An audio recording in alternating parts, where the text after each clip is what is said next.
कई लोग कहते हैं महाराज हम पूजन बहुत करते हैं, हम पाठ करते हैं, हम अर्चना करते हैं, हम व्रत रखते हैं, हम उपासना करते हैं, हम दान करते हैं, हम पुण्य करते हैं, हम सत्कर्म करते हैं, उसके बाद भी दुख क्यों है? हम पूजन तो कर रहे हैं। आपके पेट में दर्द हुआ, मान लो आपके सिर में दर्द हुआ, अब सिर में दर्द हुआ तो आपने गोली तो खाई, एनासिन भी खाई, क्रोसिन भी खाई, डिस्प्रिन भी खाई, कॉम्बिफ्लेम भी खाई, ना जाने कहां की गोलियां खा गए। सिर में दर्द था और 4-5 तरह की गोली खा गए। तुमने जब तो गोली खा ली और गोली खाने के बाद तुम्हें थोड़ा सा असर भी हो गया, पर इतनी गोलियां जो खाई है तो बाद में रिएक्शन तो करेगी, कुछ तकलीफ तो देगी, कुछ गर्मी तो करेगी, बीपी शुगर ऊंचा नीचा कर सकती है। आपने पाई।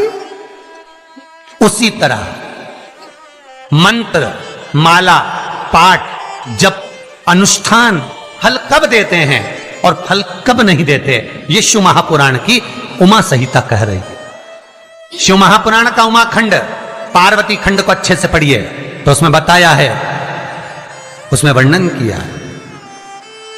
हम पाठ करने बैठे, इतनी बड़ी पोथी लेके लोग बैठ जाते हैं, पहले राम रक्षा स्तोत्र पढ़ लिए, फिर ये पढ़ लिए, गीता जी का अध्याय पढ़ लिया, ये पढ़ लिया, ये चालीसा, दुर्गा चालीसा, शिव चालीसा, तांडव, ये मंत्र जप लो, वो मंत्र जप लो, फिर कोई महाराज बता गया वो मंत्र जप लो, फिर कोई महाराज बता गया वो मंत्र जप लो, ये वाला देवता ला के अलमारी में रख लो।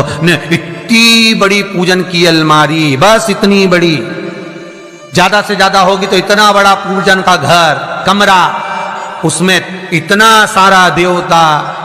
रामेश्वर गई तो उनको ले आई, जगन्नाथ जी गई तो उनको ले आई, द्वारका गई तो उनको ले आई, वृंदावन गई तो उनको ले आई, महाकालेश्वर गई तो उनको ले आई, सारा देवी देवता वहीं बैठा, पितृदेव, ये देव, कुल देवी, शंख देव, घंटी देव, दिया देव, सब उसी में, गणेश जी, शंकर जी, हनुमान जी, राम जी, सब भरा पड़ा।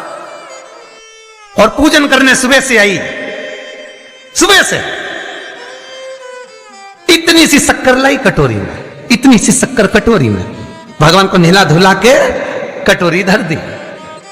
इतनी बड़ी अलमारी में सारा देवता ऐसा कसा कसाया बैठा है, सारा देवता। और तीर्थ करने फिर गई तो गणेश जी शंकर भगवान से बोले पिताजी फिर जा रही है। शंकर भगवान बोले बेटा खसक के बैठो, फिर पकड़ के लाएगी किसी को, खसक के बैठ, फिर लाएगी किसी, फिर ले आई, फिर रख दिया।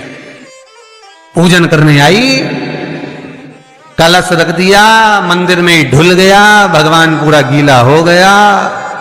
गणेश जी शंकर जी से बोले पिताजी पूरा गीला करके चली गई। शंकर भगवान बोले बेटा अब तो कल ही आएगी, दिया लगा के गई, अब तो गीले में बैठो, अब नहीं आने वाली, कल।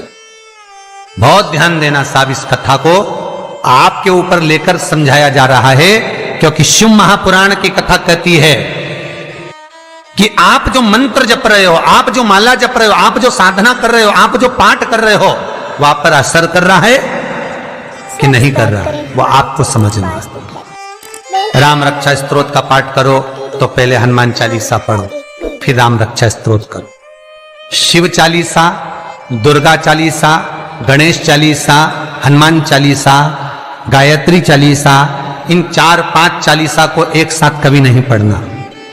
एक चालीसा यदि आपने पढ़ ली है शुरू में, तो पाठ पूरा होने के बाद जब उठने की तैयारी हो तब दूसरी चालीसा पढ़ दो, बाकी की चालीसा भले आप बाद में पढ़ दो, पर एक साथ 4 चालीसा का पाठ नहीं होना चाहिए।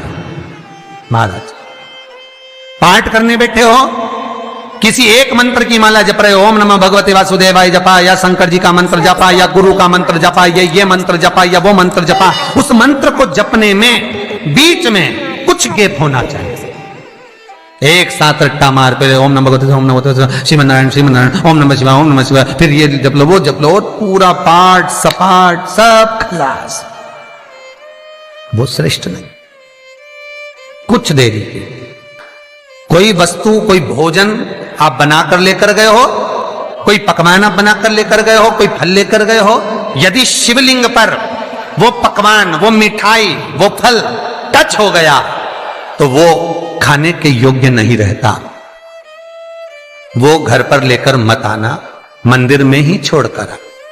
यदि भोजन, पकवान, मिठाई, शिवलिंग यहां पर है और भोजन का भोग तुमने इतनी दूर से लगाया है, फल इतनी दूर रखा है, वो शिवलिंग पर टच नहीं करा गया है, तो उस प्रसाद को, उस फल को आप पा सकते हो, उसको खा सकते हो। पर जो शिवलिंग पर टच हो गया, फिर वो केवल नंदी, श्रृंगी, भृंगी, प्रेतों का, भूतों का, आहूतों का भाग होता है। प्रेत भूत आहूतों का भाग, वो फिर खाने योग्य नहीं है। हां, यदि नर्मदेश्वर महादेव हैं, नर्मदा जी के जल से कोई शिवलिंग प्रकट हुआ है, नर्मदा जी के जल से, कोई कंकर से, नर्मदा के जल से अगर कोई शिवलिंग प्रकट हुआ है, उस शिवलिंग की स्थापना कहीं पर है या आपके घर में है, तो उसको कुछ भी टच हो जाए वो पा सकते हो, पर बाकी के शिवलिंग को स्पर्श किया हुआ नहीं पा सकते। केवल एक नर्मदेश्वर महादेव नर्मदा के जल से प्रकट हुए। कई लोग पूछते हैं ये सांप है कौन, ये सर्प है कौन, तो उसको बताओ, ये भगवान शंकर के गले में जो एक सांप पड़ा हुआ है, ये भगवान विष्णु हैं। और शंकर भगवान के सिर पर जो जटा में सांप दिखता है, वो हाथ में सांप बंधे रहते हैं, वो 2 हाथों में, कमर पर, सिर पर, केशों पर जो सांप 5 नजर आते हैं, वो तो बताओ, ये शंकर भगवान की 5 लड़कियां हैं, जया, विषहरा, शामली बारी, 2 तली और देव। ये 5 लड़कियां भगवान शंकर के इर्द गिर्द घूमती हैं, आसपास भ्रमण करती हैं। सभी ये शिव की बेटियां भगवान शंकर के साथ भ्रमण करती हैं।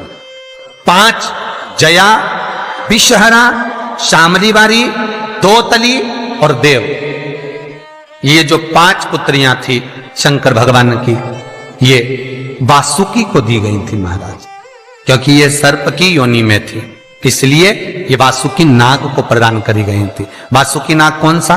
जिसने मंथन कराया। वासुकी नाग कौन सा? जिसके फण पर पूर्ण पृथ्वी विराजमान है। वासुकी नाग कौन सा? जो निरंतर देवताओं के हित के लिए कार्य करता रहता। एक पान के पत्ते के ऊपर मात्र पान जानते हो, वो खाने वाला जो पान करता है उसका पत्ता, पान के पत्ते के ऊपर नमस्ते, जो श्री चंदन से शंकर के नाम